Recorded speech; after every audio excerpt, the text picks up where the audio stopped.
A lot of people I know have told me that they underestimate how important it is to make the right decision.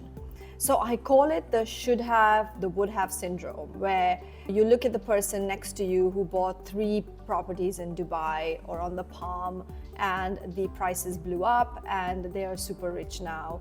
Or you look at somebody who started his business 20 years ago, worked really, really hard for 10 years, and then the last 10 years has been super rich and made all the right decisions. And you're thinking, why didn't I do this? I should have taken this opportunity. I should have bought this property, etc., etc. Now, hindsight is obviously a wonderful thing. If we could all go back and rewind many of our decisions, I'm not entirely convinced that the outcome might be that much different.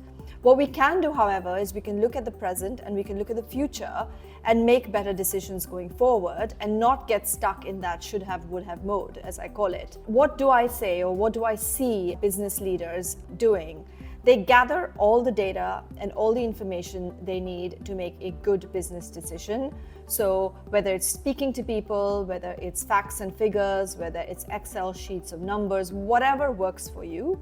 The second thing is they think about their priorities and where they want their business to be in the next 5 to 10 years. I often break this down into short, medium, long-term goals when I'm talking to clients about setting up new entities and new businesses in the UAE or Saudi Arabia.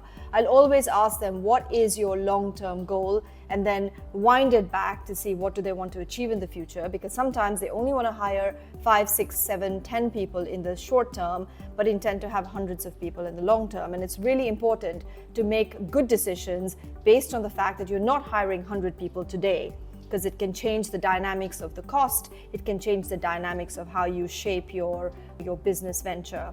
And the last thing I would say is that you reflect. I often take problems away, or if I have an intense, difficult legal problem or a case that I'm working on, I'll review all the information, I'll look at all the facts, and then I will sleep on it. If I sleep on it, I often find an amazing solution in the morning, or I find that I bump into someone, or I see a particular scenario, or I read an article that points me to the right decision for that situation. So sometimes I may have to sleep on it for 1 day or 2 days, or I might say I'm not comfortable making a decision. I need to reflect a little bit longer. But as a lot of the monks I hear on YouTube say, action is everything. So to sit back, do nothing, and cry about should have, would have, doesn't actually solve your current problem. It's your life and your decisions, and you have to move on making those. So you have to focus on the present and you have to focus on the future. I hope that's helpful. Thank you so much for watching Think Tank this week.